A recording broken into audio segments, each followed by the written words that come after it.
Baik, Assalamualaikum warahmatullahi wabarakatuh. Perkenalkan, nama saya Nur Ain Serianingsi dengan NIM R1C1240446. Saya akan mempresentasikan tugas petrologi saya yang berjudul klasifikasi batuan sedimen. Pertama-tama, apa sih pengertian batuan sedimen itu? Batuan sedimen adalah batuan yang terbentuk dari hasil pelapukan, erosi, transportasi, deposisi, dan liftifikasi material selama proses geologi.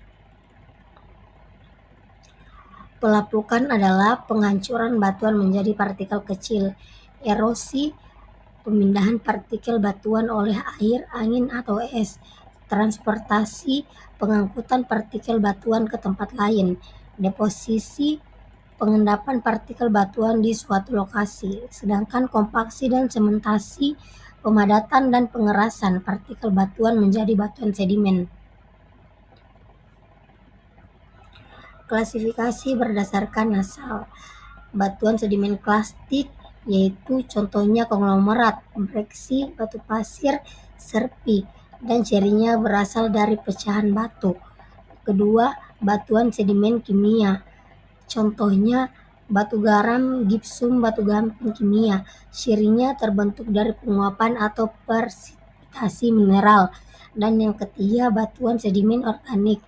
Contohnya batu bara, batu gamping organik, dan cirinya berasal dari sisa organisme.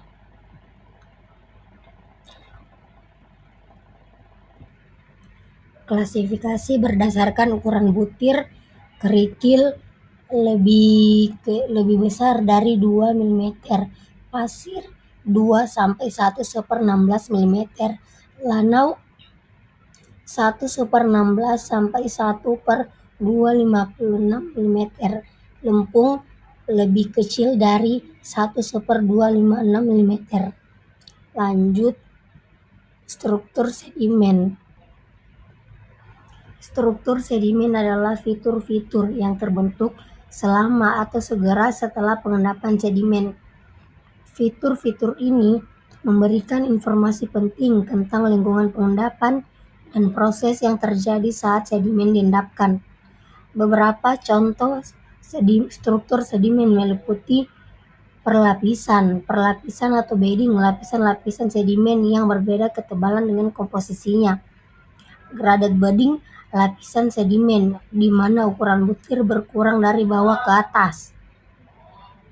Cross bedding, lapisan sedimen yang miring terhadap lapisan utama menunjukkan arah aliran purba. Dan ripple marks, riak-riak kecil yang terbentuk di permukaan sedimen oleh aliran atau angin. Adapun contoh penggunaan batuan sedimen.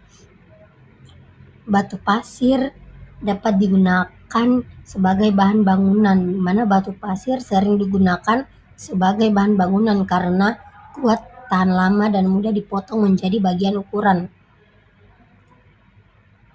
Batu gamping limestone. Batu gamping adalah bahan utama dalam pembuatan semen. Semen digunakan sebagai pengikat dalam beton, yang merupakan bahan konstruksi penting. Batu bara. Sumber energi batu bara adalah bahan bakar fosil yang digunakan untuk menghasilkan energi melalui pembakaran. Sedangkan aplikasi dalam batu pasir yaitu pertama, dinding dan fondasi digunakan untuk membangun dinding, fondasi, dan struktur bangunan lainnya. Kedua, lantai dan trotoar digunakan sebagai bahan untuk lantai, trotoar, dan jalan setapak. Ketiga, batu hias. Karena tekstur dan warnanya yang menarik, batu pasir juga digunakan sebagai batu hias dalam arsitektur. Aplikasi batu gamping. Pertama, produksi semen. Batu gamping dibakar pada suhu tinggi yang menghasilkan klinker, yang kemudian digiling menjadi semen. Kedua, konstruksi jalan digunakan sebagai agregat dalam campuran aspal untuk konstruksi jalan. Ketiga, pertanian digunakan untuk menetralkan keasaman tanah dalam pertanian. Aplikasi batu bara, pembangkit listrik. digunakan di pembangkitan listrik tenaga uap untuk menghasilkan listrik. Lalu industri digunakan sebagai bahan bakar dalam berbagai industri seperti industri baja dan kimia. Pemanasan digunakan untuk pemanasan rumah dan bangunan, meskipun penggunaan semakin berkurang karena masalah lingkungan. Baik, mungkin itu saja hasil presentasi saya. Maaf atas kesalahan saya, ucapkan terima kasih. Wabillahi taufiq walhidayah. Wassalamualaikum warahmatullahi wabarakatuh.